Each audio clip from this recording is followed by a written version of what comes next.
오늘 우리 함께 볼 말씀은 빌립보서 4장 13절의 말씀입니다. 빌립보서 4장 13절의 말씀입니다. 신약성경 322면에 있습니다. 제가 봉독하도록 하겠습니다. 내게 능력 주시는 자 안에서 내가 모든 것을 할 수 있느니라. 아멘. 감사합니다. 여러분, 오늘 우리가 읽은 빌립보서 4장 13절 너무도 유명한 구절이죠. 내게 능력 주신 자 안에서 내가 모든 것을 할 수 있느니라. 아마 교회 좀 다닌 분들은 아주 익숙한 구절 아닐까 짐작을 해 봅니다. 그리고 많은 우리 신자들이, 예수 믿는 사람들이 좋아하는 구절이기도 해요. 말 자체가 좋잖아요. 내게 능력 주신 자 안에서 내가 모든 것을 할 수 있느니라. 아멘이죠. 자, 그런데 특별히 앞부분보다는 이 뒷부분, 모든 것을 할 수 있느니라, 이제 이걸 붙잡는 경향,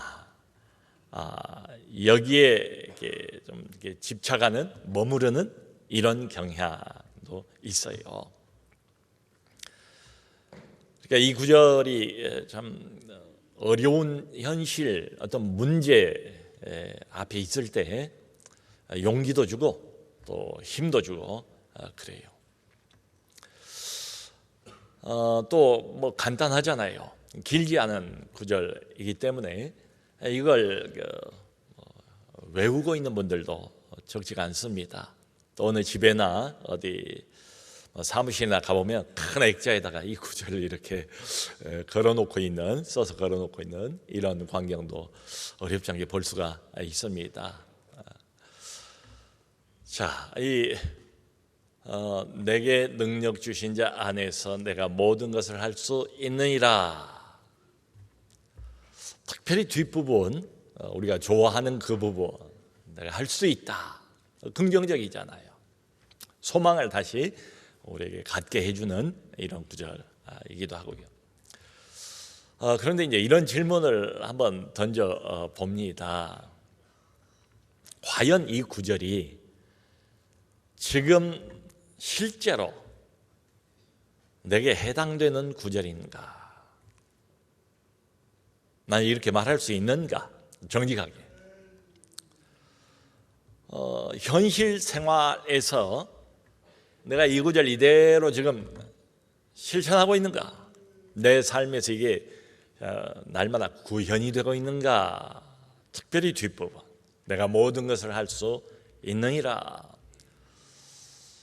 정직하게 이게 평가를 해보면 전혀 그런 것 같지가 않아요. 오히려 반대가 아닐까 싶어요. 여러분, 예를 들어서 원치 않지만 평생을 몸이 아파서 누워만 있어야 하는 어떤 성도가 있다면 과연 이 뒷부분, 내가 모든 것을 할 수 있느니라, 여기에 아멘 할 수 있을까? 내가 남들보다 뭐 특별히 잘못한 게 없다고 생각하는 어떤 사람, 나름대로 열심히 살아왔는데도 불구하고 남보다 훨씬 더 큰 고통을 또 계속 당하고 있는 이런 사람이라면 이 뒷부분, 내가 모든 것을 할 수 있느니라, 이걸 내게 주신 말씀으로 과연 받아줄 수 있을 것인가? 잘 안 될 것 같아요. 어려울 것 같지 않습니까? 또 남들을 바라보면 그냥 하나님의 이런저런 기적 같은 체험도 하고요, 하나님의 크신 특별하신 은혜로 문제도 해결함을 많이 받아요. 그렇게 보여요, 다른 사람은. 근데 왠지 모르게 하나님이 내게는 싸늘하신 것 같고 외면을 하시는 것처럼 그렇게 느낀단 말이에요. 실제로 그런 게 아니라 할지라도 느낌이 그럴 수 있잖아요. 그래서 하나님 앞에 만일에 선다면 다른 말보다 하나님 도대체 내게 왜 이러시는 거예요? 하나님 나 너무나 힘들어요 라고 외치고 싶은 사람이라면 과연 이 구절에 내가 모든 것을 할 수 있느니라, 이 말씀에 공감할 수 있을까? 어려울 것 같아요. 여러분, 우리 안에는 참 하나님의 도우심, 하나님의 사랑, 이게 느껴지지가 않아서, 와닿지가 않아서 하나님에 대해서 섭섭해하는 사람들이 적지 않이 있습니다. 그러니까 이걸 뭐 밖으로 입을 벌려서 이야기는 못해요. 믿음 없는 사람처럼 보일까 봐서. 그러니까 자꾸 속으로 삼키는 거예요. 섭섭하지만 안에서 삭히는 겁니다. 그런데 이게 없어지진 않아요. 계속해서 그 상처가 쌓여 갑니다. 일전에 정말로 교회를 위해서 충성하고 하나님을 사랑하고 그런 집사님, 참 모범적으로 신앙생활을 하는 집사님 네여 분이 있었어요. 근데 그 큰딸 다 키웠는데 20대 후반에 직장도 잘 다니고, 근데 하나님이 어느 날 갑자기 사고로 큰딸을 먼저 데려가 버리신 거예요. 정말 그렇게 충성하고 하나님을 사랑하던 집사님 네여 분이라 도대체 무슨 말로 위로를 해야 될지 참 모두가 난감해했습니다. 목회자인 저도 마찬가지였고요. 근데 이 장례 절차가 진행이 된 동안 얼마나 많은 교인들이 위로를 받았는지 몰라요. 찾아가서 위로를 전하기는커녕 오히려 위로를 많이 받고, 저게 믿음이구나, 이런 생각을 갖고 도전도 받고 오히려 은혜를 받았죠. 그렇게 잘 넘어갔어요. 너무도 의연하게 믿음을 가지고 특별히 여자 집사님이 잘 진행해 가시는, 감당하시는 모습을 보면서 은혜를 받았습니다. 근데 문제는 그 후입니다. 그 뒤로 3년 동안 그 집사님 네 분이 교회를 못 나오셨어요. 그리고는 깊은 영적인 우울증을 경험을 하셨습니다. 성도 여러분, 이게 이상한 일입니까? 이게 인간적으로 당연한 일 아닙니까? 이게 얼마든지 우리가 충분히 이해할 수 있는 일 아니겠습니까? 그러니까 아마 어려운 일을 당해서 그 어려움이 계속되면 많은 성도님들은 이렇게 외치고 싶을지 모르겠어요. 아니, 내가 무슨 구약의 욥도 아니고 내가 바울도 아닌데 하나님이 나를 과대평가하시는 것 아닌가? 하나님이 내 믿음을 너무 크게 보시고 착각하셔서 그래서 내게 이렇게 지나친 시련을 주신 것 아닌가? 정말 하나님이 살아계셔서 면전에 나타나신다면 한번 따져보고 싶고 하나님에게 화라도 한번 실컷 내보고 싶은 이런 심정을 갖고 있는 성도들도 분명히 있을 거예요. 여러분, 신앙생활을 잘 하다가 더 이상 적극적이지 않게 되는 이유, 바로 이거지요. 더 이상 신앙생활에 열심 내지 않게 되는 이유가 다른 것 아닙니다. 바로 이것입니다. 아무리 열심히 믿어봐야 별것 없더라, 별 볼 일 없더라, 아무리 내가 기도해도 하나님은 그거 듣지 않더라. 자꾸 하나님에게 실망을 거듭하는 거지요. 상처가 쌓이는 거지요. 시체말로 하나님에게 삐진 사람들, 그런 성도들도 적지 않이 있을 것 같아요.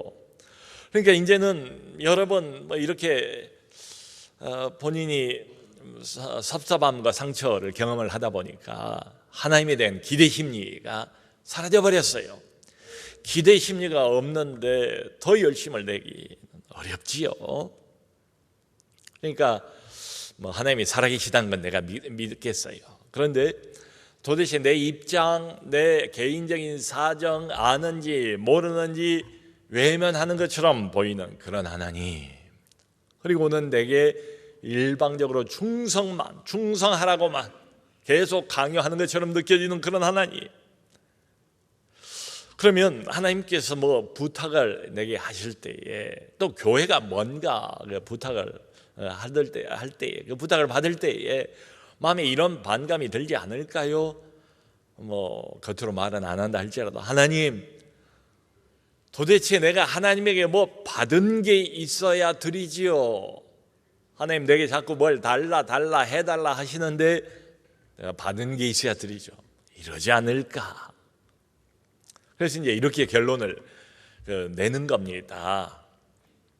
그러니까 이 현실 문제는 하나님 믿기 어렵고 믿어도 내가 원하는 거 들어주질 않으시니까 현실 문제는 내가 챙겨야 되고 이건 내 몫이고 이건 내가 열심히 해야 되는 것이고, 근데 종교 문제 안 믿을 수는 없고, 믿는다고 해도 그저 주일날 교회 가서 내 마음의 평안, 현실 문제 타치가 아니고 그건 하나님이 간섭 안 할 것이 뻔하니까 내 마음의 평안만 그저 유지하는 정도로 한계를 그어버리는, 이러지 않을까.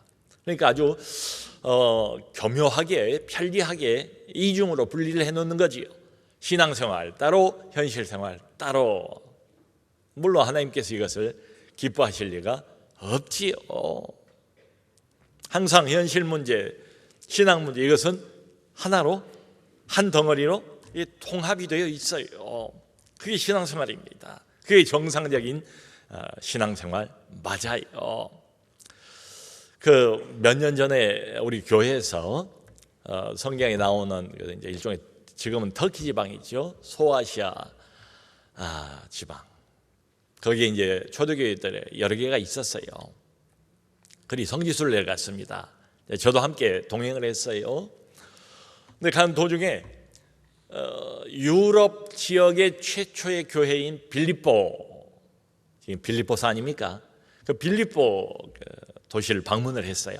그랬더니 2000년 전에 그 유적들이 여기저기 아직 그대로 남아있어 참 은혜도 받고 인상적이었습니다. 근데 그 빌립보에 갔을 때 저는 다 잊어버렸는데 아직도 지금 기억에 남는 게 뭔가 하면 감옥이에요. 감옥.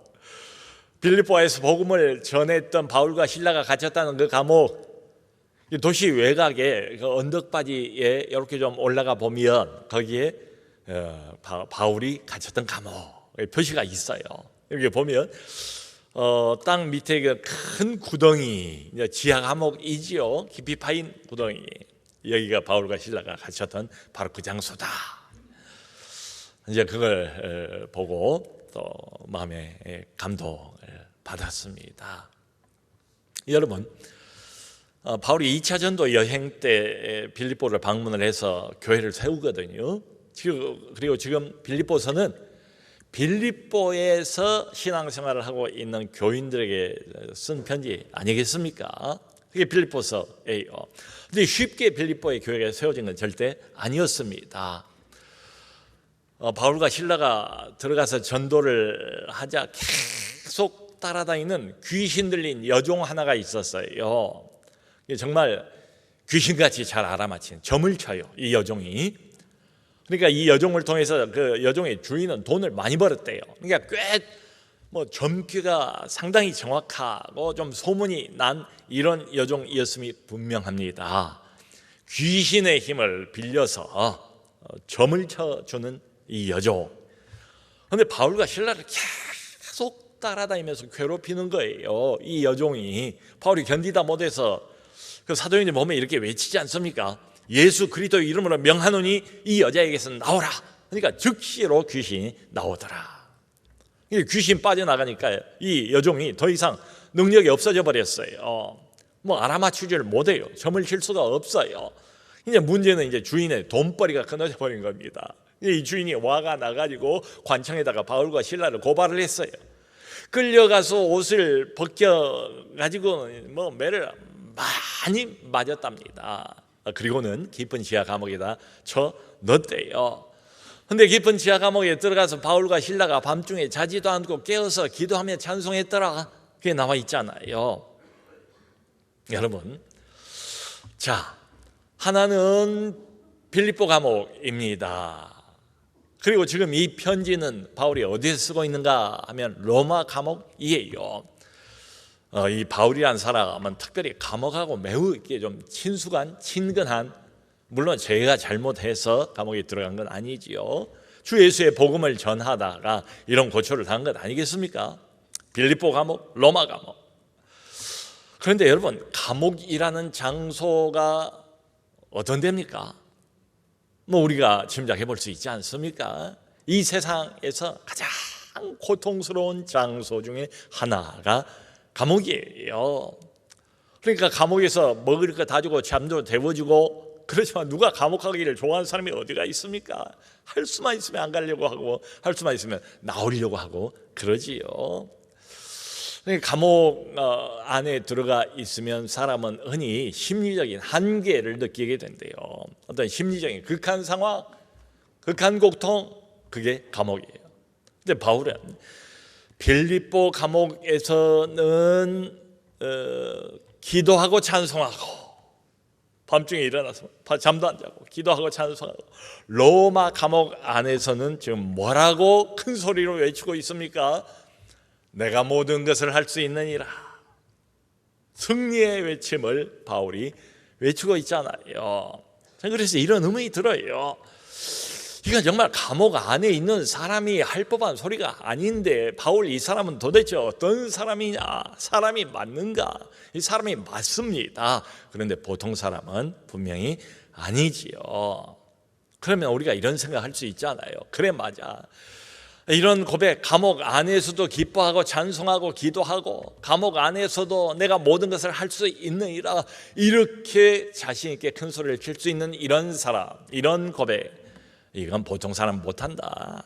이런 고백이야말로 바울만의 전유물이 아니겠는가. 그러니까 나 같은 이런 작은 믿음을 가진 사람은 감히 흉내도 낼 수 없고, 적어도 믿음이 바울이나 다니엘이나 요셉이나 이 정도 믿음이 돼야 이런 고백을 할 수 있지 않겠는가. 우리 옛날 말에도 올라가지도 못할 나무는 쳐다보지도 말라고 그랬는데, 나 같은 사람이 뭘 이런 고백이 내게 될 수 있을까? 이건 내 고백은 적어도 아닐 거야. 올라가지도 못할 나무 쳐다보지도 말라고 그랬는데 나하고는 상관없는 말씀이다. 이렇게 치부를 해버릴 수도 있지 않을까. 말 자체는 좋지만 정작 내 것은 아니지 않은가. 정직하게 생각을 해보면 이런 생각을 할 수도 있지요. 여러분, 그런데 결국 그렇지 않습니다. 그 로마서 15장 4절 보면 이런 말씀이 있어요. 들어보세요. 무엇이든지 전에 기록된 바는 우리의 교훈을 위하여 기록되었으니. 무엇이든지 성경 66권에 기록이 되어 있는 모든 말씀, 그 어떤 것이든지 모든 이 말씀은 누구를 위해서 기록이 됐다고요? 바울을 위해서, 초대교회 교인들만을 위해서, 빌립보 교인들만을 위해서? 그게 아니래요. 바로 오늘을 살아가고 있는 우리들, 오고 오는 세대의 하나님의 모든 교회의 모든 백성들, 모든 하나님의 자녀들을 위해서 성경 말씀이 기록이 되어 있다. 이 말씀이 우리를 향해서 주시는 메시지요 말씀이라, 이런 뜻이죠. 여러분, 구체적으로 실제로 여기 빌립보서 3장 17절을 보면 바울이 이런 말을 해요. 형제들아, 너희는 함께 나를 본받으라. 빌립보 형제들에게, 형제들아 너희는 함께 나를 본받으라. 본받으라고 말해요. 여러분, 내가 어떤 어려운 환경 속에서 모든 것을 할 수 있느니라, 이 고백이 바울만의 전유물이었다면 바울이 이렇게 본받으라, 나를 본받으라 이런 말 할 수 있겠습니까? 못하지요.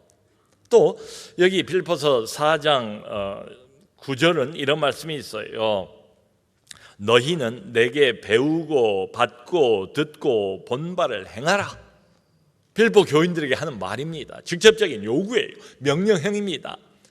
너희는 내게 배우지 않았는가, 받지 않았는가, 말씀과 복음을 내게 듣고 내게서 본 바를 너희는 뭐라고 말해요? 행하래요. 그러니까 만일에 바울의 이 참 위대한 선언, 승리의 외침, 어떤 환경에도 굴하지 않고 터져 나오는 나는 모든 것을 할 수 있느니라, 이 말이 만일 바울 같은 사람에게만 해당되는 말이라면, 그리고 우리하고는 상관이 없는 말이라면 바울이 이런 태도를 취하는 게 맞죠. 여러분들은 아무리 애를 써도 이런 경지에 도달하기는 어렵습니다. 그러니까 그저 내가 감옥 안에서도 나는 모든 것을 할 수 있느니라, 이런 나 바울의 모습을 보고 그저 은혜만 받으세요, 막 이렇게 말을 해야 맞지요. 그런데 너희가 보고 듣고 배운 바를 그대로 행하래요. 여러분, 행하라는 말이 의미하는 건 뭐겠어요? 우리도 실천이 가능하니까 그냥 어려운 환경 당했을 때 주저앉지 말고 뒤로 물러나지 말고 위축되지 말고 여러분들이 본 것처럼 나처럼 행하세요. 할 수 있습니다. 이런 이야기 아니겠습니까? 자, 그러니까 이렇게 보면 여기 빌립보서 4장 13절 이 말씀은 여기 앉아있는 우리 모두의 말씀이다. 우리 모두 한 사람 한 사람 누구도 예외 없이 다 해당이 되는 이런 말씀이다. 이런 말이죠. 실천이 가능하다. 이런 말이죠. 내 말씀, 내 고백으로 얼마든지 고백할 수 있는 그런 말씀이다. 가능하죠. 내가 모든 것을 할 수 있느니라. 근데 그냥은 안 됩니다. 조건이 있어요. 비결이 있어요. 바울이 감옥 안에서도 이렇게 크게 외칠 수 있는 비결, 여기에 먼저 주목할 필요가 있어요. 여러분, 그 비결은 다른 것 아닙니다. 그 비결이 멀리 있지도 않습니다. 요 한 문장 아닙니까? 요 문장 바로 앞부분이에요. 내게 능력 주시는 자 안에서, 이게 먼저 나오잖아요. 그리고 이어서 내가 모든 것을 할 수 있느니라. 이게 붙어 있어요. 이게 굉장히 중요합니다. 그러니까 이게 무슨 말입니까? 내게 능력 주신 자 안에서 내가 모든 것을 할 수 있느니라 했는데 그 앞부분 여기에 방점이 찍혀 있어요. 내게 능력 주시는 자 안에서, 능력 주신 자 아니라고 말할 때 이 능력 주신 자는 누구겠습니까? 바로 그리스도입니다. 바울의 인생의 주인 되시고 바울이 복음 전파하고 온 세계를 돌아다니면서 고초를 겪으면서 세계 선교에 앞장서지 않습니까? 그 일을 명령하신 분 그리스도. 이 빌립보서를 보면 아주 여러 번 자주 등장하는 표현이 바로 이겁니다. 주 안에서, 그리스도 안에서, 그리스도 예수 안에서. 그 말을 바울이 자주 반복해서 사용을 합니다. 2절만 하면 또 나와요. 2절만 하면 또 나와요. 무려 14번이나 주 안에서, 그리스도 안에서, 그리스도 예수 안에서 이 말을 반복해서 사용을 해요. 이게 바울의 강조점이지요. 내게 능력 주신 자 안에서만, 그런 소리예요. 사실은 숨어 있지만, 나타나 있지는 않지만 전제 조건이 그겁니다. 내게 능력 주신 자 안에서만 나는 모든 것을 할 수 있느니라, 이런 뜻이죠. 자, 그러니까 성도 여러분, 지금도 내가 홀로 떨어져 있다면 나 스스로는 여전히 연약한 존재에 불과합니다. 깨지기 쉬운 질그릇에 불과해요. 신앙생활 수십 년 해도 그건 똑같아요. 마찬가지입니다. 교회 안에서 무슨 직분을 가지고 있다 해도, 설령 목회자인 목사인 저도 마찬가지입니다. 그리스도 없이 나 혼자서는 매우 연약한 존재에 불과해요. 흔들리기 쉽고 시험에 빠지기 쉬운 존재에 불과합니다. 그러니까 여기 능력이라고 말했잖아요. 내게 능력 주시니 안에서 내가 모든 것을 할 수 있느니라. 이 능력, 이 힘, 그 힘은 내게 있지 않다는 이야기죠. 내 안에는 이런 힘이 없어요. 죽었다 깨나도 없어요. 아무리 내 안을 뒤지고 파봐도 이런 힘 없어요. 여러분, 여기 13절에서 말하고 있는 이 위대한 능력, 어떤 고난과 어떤 어려운 환경도 이기고 감당해내는, 너끈히 감당해내는 이 능력의 근원은 내가 아닙니다. 이 능력의 근원은 바로 오직 한 분, 그리스도 그분이세요. 자, 그러므로 내게 능력 주신 자 안에서 내가 모든 것을 할 수 있느니라. 이게 지금 순서 아닙니까? 문장의 순서 아닙니까? 이 순서를 따라야 되지 않습니까? 앞부분이 먼저 이게 채워져야 그 다음 뒷부분이 자연스럽게 따라오는 것 아니겠어요? 그런데 내게 능력 주신 자 안에서 이 그리스도를 제쳐버리고 뒷부분만 우리는 많이 좋아하는데 뒷부분만 붙잡으면 이게 마인드 컨트롤이 되고 말아요. 여러분, 마인드 컨트롤 아시죠? 깊은 무슨 TM 명상도 하고 현대인들이 그런 거 많이 하잖아요. 마음의 평정을 위해서 말이죠. 근데 시중에 나가보면 그 수많은 쏟아져 나오는 자기 개발 서적들이 있잖아요. 그 자기 개발 서적들이 사람들에게 뭐 긍정적인 마인드를 주고 용기를 주고 또 힘을 주고 소망을 주고 그러지 않습니까? 근데 그 수많은 자기 개발 서적들 이렇게 보면 일관되게 공통적으로 이런 말을 하는 거지요. 정말로 내가 어떤 것을 진심으로 원하고 또 소원을 하면 마음 먹은 대로 무엇이든지 이룰 수 있다. 이게 마인드 컨트롤이에요. 근데 바울이 지금 말하는 게 마인드 컨트롤이겠습니까? 아니죠. 근데 뒷부분 내가 모든 것을 할 수 있느니라 이것만 딱 따로 떼어내서 독립시키면 그거하고 비슷해요.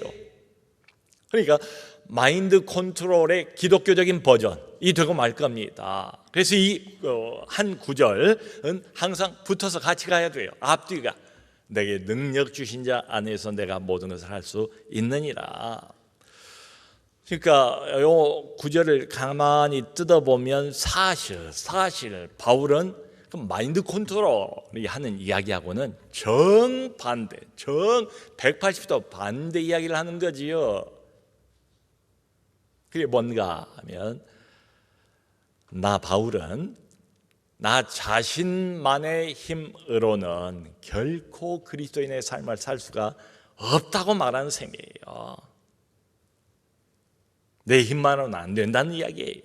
그게 짙게 전제 조건으로 깔려 있어요.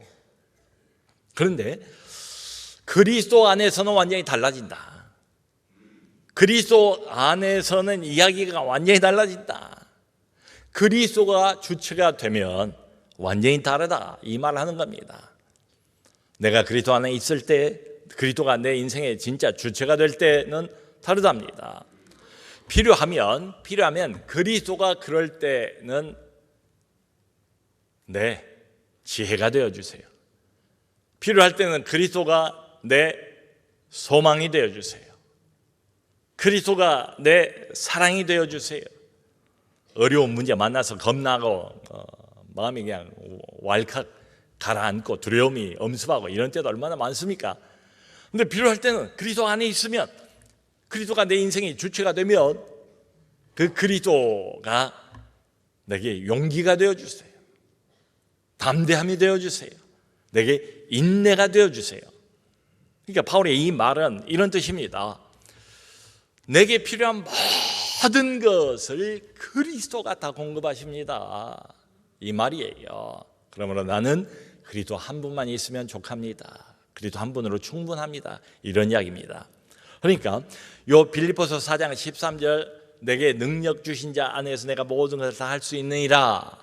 요 말에 강조 포인트를 우리가 오해하면 아주 곤란해집니다. 이 말은 절대로 나의 강함을 드러내는 말도 아니고 내가 모든 것을 할 수 있느니라 이렇게 말했다고 해서 또 내 자신감을 부추기는 말도 전혀 아니에요. 오히려 그 반대입니다. 그리스도의 충분성을 고백하는 말이에요.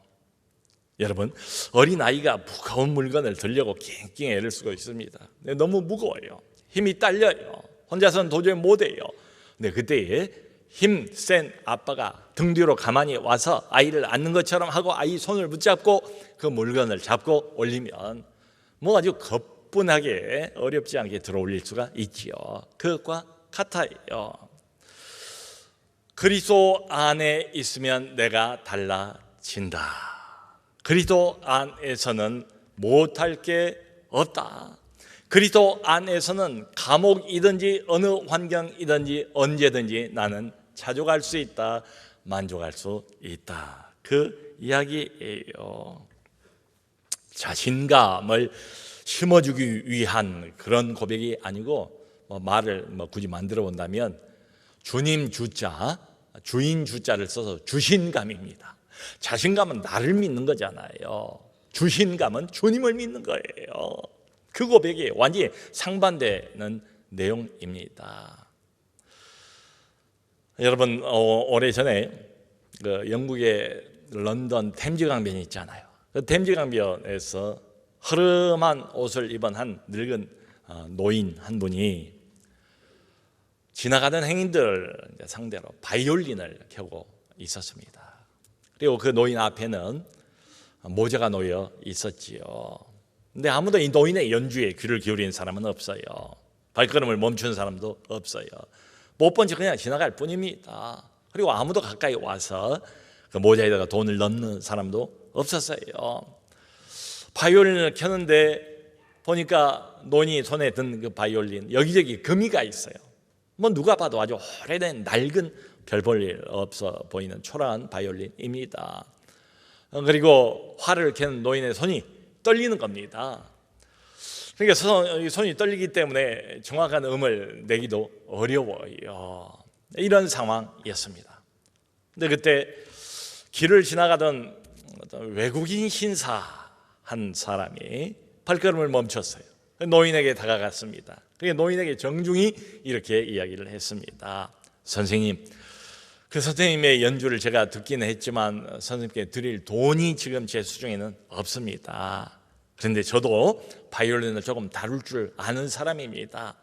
혹시 저기 허락해 주시면 제가 몇 곡 연주를 해봐도 될까요? 노인의 허락을 받았습니다. 그리고 이제 이 신사가 바이올린을 잡은 거예요. 몇 번 바이올린 현을 잠깐 이렇게 조율을 하더니 천천히 바이올린을 켜기 시작했습니다. 근데 이게 웬일입니까? 그 낡고 초라하고 여기저기 금이 가버린 그 바이올린에서 갑자기 놀라울 정도로 아름답고 매력적인 선율이 울려 퍼지기 시작하는 거예요. 이 소리를 듣고 지나가는 행인들의 발걸음을 멈춥니다. 이 연주자를 보기 위해서 점점 가까이 몰려왔습니다. 삽시간에 상당히 많은 군중이 모이게 된 거예요. 그리고는 사람들이 앞을 다투어 이 모자에다가 돈을 집어넣기 시작했습니다. 이내 얼마 지나지 않아서 그 모자에 지폐가 수북하게 쌓이게 됐어요. 이 신사의 연주가 다 끝났을 때 누군가가 갑자기 그렇게 외쳤습니다. 이 사람은 바로 파가니니다. 그렇습니다. 당시에 그 가장 유명하고 위대한 바이올리니스트였던 니콜로 파가니니, 그 사람이었습니다. 바이올린의 귀재, 바이올린의 마술사라고 불리우는 그 사람이었습니다.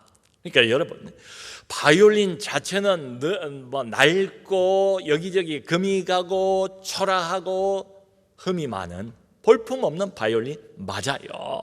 네, 바이올린의 참 명장인 파가니니 손에 그 바이올린이 들리자 세상에서 가장 아름답고 가장 매력적인 소리를 낸 거지요.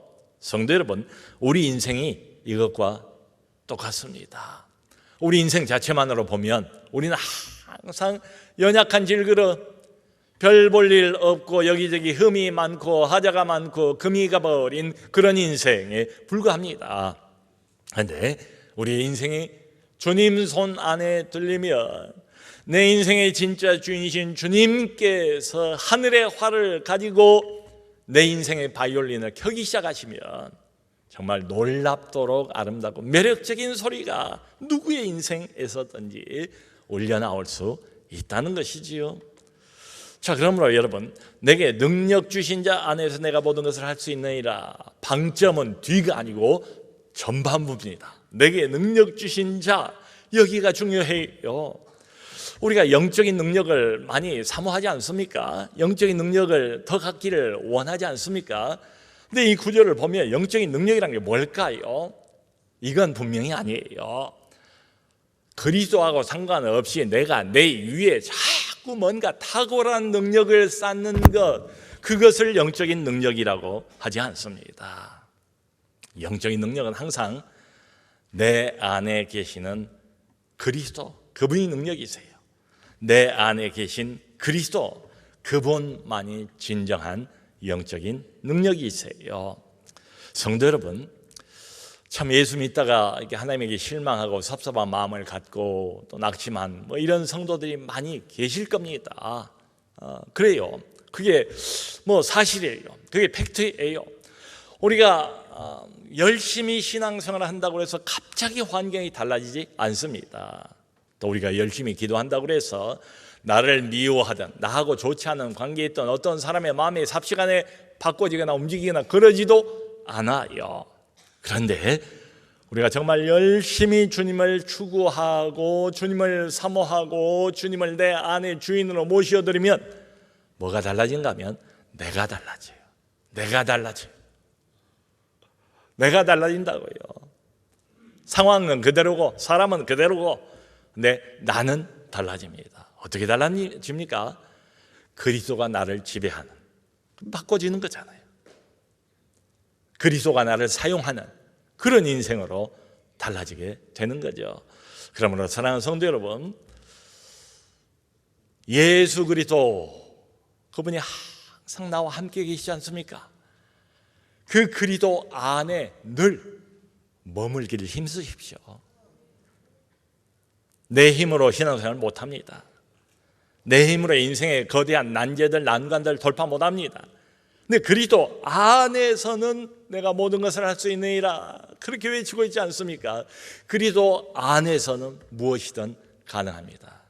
그러므로 항상 그리스도 안에 머물기를 힘쓰시고 그리스도의 능력으로 살기를 힘쓰시고 그렇게 해서 그리스도 안에서 어떤 환경이든지 자족하고 만족하면서 승리하는 우리 모두가 될 수 있기를 주님의 이름으로 축원합니다.